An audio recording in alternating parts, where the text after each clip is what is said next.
ಇತ್ತೀಚೆಗೆ ಸುರಿದ ಮಳೆಯಿಂದಾಗಿ ತುಮಕೂರಿನಲ್ಲಿ ಕೆಸರಿನ ಗದ್ದೆಗಳಂತಾಗಿರುವ ಕೆಲವೊಂದು ರಸ್ತೆಗಳು.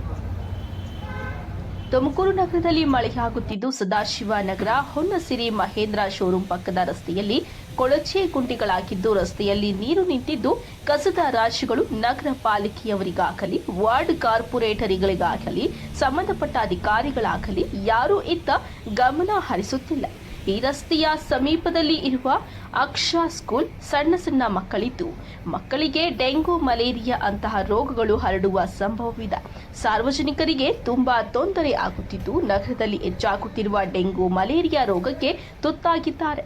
ಆದ ಕಾರಣ ಸಂಬಂಧಪಟ್ಟ ಅಧಿಕಾರಿಗಳು ಕ್ರಮ ಕೈಗೊಳ್ಳಬೇಕೆಂದು ಸಾರ್ವಜನಿಕರು ನಗರಸಭೆಯವರು ಯಾವುದೇ ರೀತಿಯ ಮುತುವರ್ಜಿ ವಹಿಸುತ್ತಿಲ್ಲ. ಕಾರಣ ವಾರ್ಡ್ ಕೌನ್ಸಿಲರ್ ಅವರು ಮುತುವರ್ಜಿ ವಹಿಸಿ ಈ ರಸ್ತೆಯನ್ನ ಸ್ವಚ್ಛಗೊಳಿಸಬೇಕು ಎಂದು ಸಾರ್ವಜನಿಕರ ಮನವಿಯಾಗಿದೆ. ಆದ ಕಾರಣ ಸಂಬಂಧಪಟ್ಟ ಅಧಿಕಾರಿಗಳು ಕ್ರಮ ಕೈಗೊಳ್ಳಬೇಕೆಂದ ಸಾರ್ವಜನಿಕರು ನಗರಸಭೆಯವರು ಯಾವುದೇ ರೀತಿ ಮುತುವರ್ಜಿ ವಹಿಸುತ್ತಿಲ್ಲ. ಆದ ಕಾರಣ ವಾರ್ಡ್ ಕೌನ್ಸಿಲರ್ ಅವರು ಮುತುವರ್ಜಿ ವಹಿಸಿ ಈ ರಸ್ತೆಯನ್ನ ಸ್ವಚ್ಛಗೊಳಿಸಬೇಕು ಎಂದು ಸಾರ್ವಜನಿಕರು ಮನವಿ ಮಾಡಿದ್ದಾರೆ. ವರದಿ ಕ್ಯಾಮರಾಮನ್ ಲಕ್ಷ್ಮೀನಾರಾಯಣ್ ಜೊತೆಗೆ ರಿಪೋರ್ಟರ್ ಶ್ರೀಕಾಂತ್ ಎನ್ಆರ್, ತುಮಕೂರು.